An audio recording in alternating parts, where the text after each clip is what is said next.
My name's Troy. I'm a biologist. This is my brother Trent, merely a chemist. And we are the Bourbon Brother Whiskey Nerds. Oh, Trent, yet again, the magical wheel of whiskey. It's What You Drinking Wednesday, folks. Has spun us another incredible bottle for What You Drinking Wednesday. Wild Turkey Single Barrel. Private Selection. I bought this Distillery. when we were at the distillery this past fall. I think we tasted it first. I feel like we did. Yes, I think you had something and I Like had something. a Kentucky Spirit. Yep, maybe, I believe that's what it was. Barrel product. So, you had this. 101 proof and 9 years old. Everything that Wild Turkey makes should be 101. I'm convinced because That's God, what it's Jimmy so good. Russell says. Yes, And this does indeed say that it was bottled in 2015, or I'm sorry, distilled in 2015 and bottled in 2024, which makes sense since you bought it at the distillery. 9 years old. In the fall of 2024. 9 years old. There is a special place, I think, in our whiskey journey and our hearts for Wild Turkey. Wild Turkey 101 was one of the first bourbons I ever bought. Particularly Jimmy Russell, who has been working at the distillery for 70 years, which now. is just ridiculous. Yeah, I mean, it's incredible. It boggles the mind. Whose mentor was a pre-prohibition distiller. Yet, think about that. Yeah, do the math on that and realize that it actually works out. It does work. Yeah, so, yeah. Clearly, you all can see I don't like this very well, which is why it's about half gone. But we're going to pour this. We're going to tell you all what we think of this. I know you're going to have to fly to Kentucky to get it. Are you complaining? Yeah. Like, what's not to like? Go to Louisville. Tour distilleries. All of them are awesome. I cannot recommend enough distillery tours. Now, usually you have to pay a few dollars. It's like $20, $25 to tour. Really well worth it. We were fortunate enough. Now, we didn't have a tour. We did not. But we did go to Wild Turkey. The other thing, folks, is distilleries are beautiful places. They're just always so well done. The foliage, the views. There's always a place where you can go out, have a pour that really has a nice little vista. It's always nice. I remember at Maker's Mark. Oh my gosh, it was so gorgeous. So. Wild Turkey, nonetheless. Yeah, was always also really good. Beautiful. So good. Hey, we're gonna dive in for the nose here. Yep, there it is. It smells like Wild Turkey. A little sweet. A little funk and some baking spice. Love it. Love it. It's just reads like a Wild Turkey product. One thing you can say about Wild Turkey is they are who they are, so they're not going to hide it. Oh, my God, it smells so good. It really does smell like it's inviting and... The sweet oak, too. I know. At the 9-year And you're going to get some oak on this, probably more, obviously, than you would get on a straight 101. Right. Well, I think I paid $80 for this. We should mention that. I think this checks in at the usual Wild Turkey mash bill, 75% corn, 13% rye, 12% malted barley. Again, all the same mash bill as all the Wild Turkey products.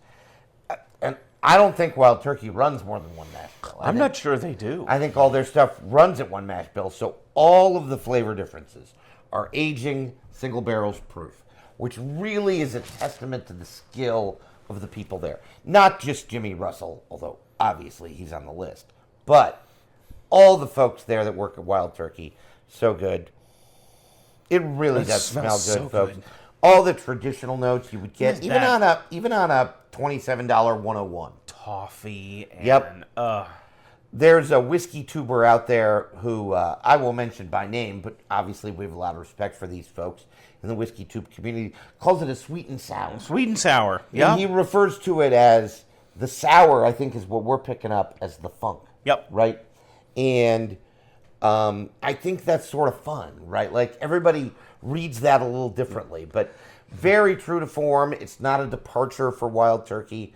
This is hand-selected single barrels, maybe by one of the Russells. It could very well be. They're not going to put junk in their distillery shop. Let's be honest. No, right. You know, and maybe they know which side their bread is buttered. You know what? By the way, they don't tell you this at Wild Turkey, but here to help you are we. If you get a pour or a cocktail at Wild Turkey, they don't tell you this, but you get to keep the glass. I remember we paid like 15, 18 bucks for a pour. But then you got to keep the glass. And Troy had the best line of all. I'd have paid for the glass. I know. I might have paid $12 for the glass. I got $6 whiskey. And I got in it. whiskey for Look it. at that, right? So seriously. And I was needing some whiskey that day because that's a story for yeah, another day. It's another day, but yeah, but I think there was a little too much. It was a very early morning, and proving that Troy's problems are not hangovers, but those sober moments in between drinking. But in all seriousness, cheers, folks. Cheers. Have some wild turkey.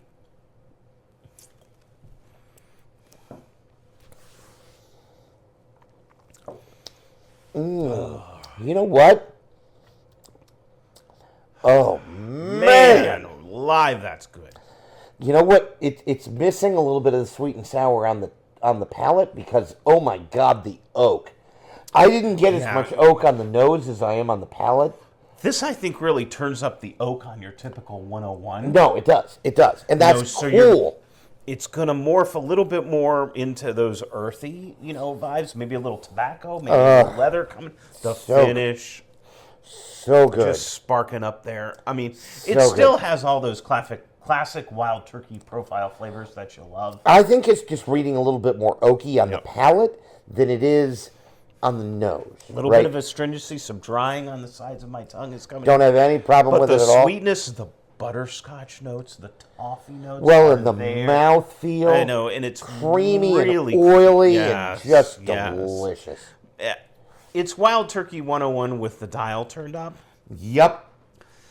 And I am here Boy, is it good. I mean, I just want to take a bath in it. It's delicious. Just drown me in it. Like, seriously.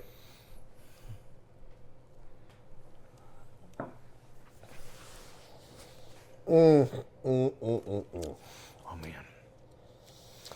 I got a little bit more of the sweet and sour, the funk, the sweetness. The funk on the second on my sip, second sip. A little more prevalent. But still, the oak is the star. Don't be afraid of the oak because it's not that oaky, but maybe not for you if you're really, really, really sensitive to the oak tannins. The tannins are there. I'm not going to lie. Mm-hmm. It would be a lie to tell you they're not there because they're there. You're an almost 10-year product, so you would expect that to be there. But I don't know. I don't think it's as much as like a 13 or a 15. No, I don't think it's or even quite like a Knob Creek like a Knob Creek 18 or the Knob Creek 12, which I don't even know that it's that much, right? Like, and it shouldn't be. It's younger, and it has enough of the sweet notes, that toffee and that butterscotch balances it out. Yep. The finish is really, I think, for me, where the oak sings, and you get that drying astringency again to come through. Not a lot of herbal essence on here. Right now, it isn't really high rye, 13%. A little bit of rye goes a long way. All of a sudden, you go from 13 to 20, which doesn't seem like a big change. That's a higher rye bourbon, right? This doesn't make it there. It's stuck at the 13. It's a big change. I've got half a sip left in here, and trust me, I finished it, and you know what? It was worth it. It's really good. This is pretty good stuff. These are the types of things that I think you'd make the sojourn to Kentucky to pick up. Well, rare is the place that does not have a distillery select. Correct. Like if you go to Four Roses, they're going to have one of their single barrel proofs there. Yep. You should buy it because unless your budget prohibits it, in which case I don't want you to buy it. Don't buy over your budget. But if your budget allows it, you should always buy it. I don't know that I know a soul who doesn't sing praises about those Four Roses barrel proofs. But things like this, any of these distillery selects. I remember we were at Jim Beam. Yeah. They gave us, you could make 120 proof bourbon. Knob Creek. Yep. With your thumbprint on the wax. In, you got to rinse the bottle out with bourbon. Watch it go down the line. It was very cool. It's really, really neat. Really neat. All those distillery select places, really, if your budget allows, boy, the finish on this. Yeah. It's still going. It's just... I had half a sip left, and it's still going. Oh, so good. Maybe a little bit of spice there, but really just sweet oak, some maltose. I'm not myself if I don't say the word maltose in an episode. Like, who are you and what have you done with Trent? So, but no, folks, hey, seriously. That might be about all we have for you today, but go get, Troy and I like few things more than talking turkey. And we're not talking about Thanksgiving, we're talking wild turkey. Because it is good bourbon. Go get yourself some. If you can't find this, and we highly recommend it, go to the Wild Turkey Distillery, taste it. They'll give you the glass for free. Yep. And get yourself some wild turkey. Hey, if you've had this, let us know what you think. Maybe you were disappointed. We weren't. But we want to hear about it. Doggone good. But we want to hear about it. Please let us know. Please like, subscribe. Absolutely. Let us know. And as always, make sure you're drinking what you like. And you like what you drink. Bye, folks. We'll see you next time.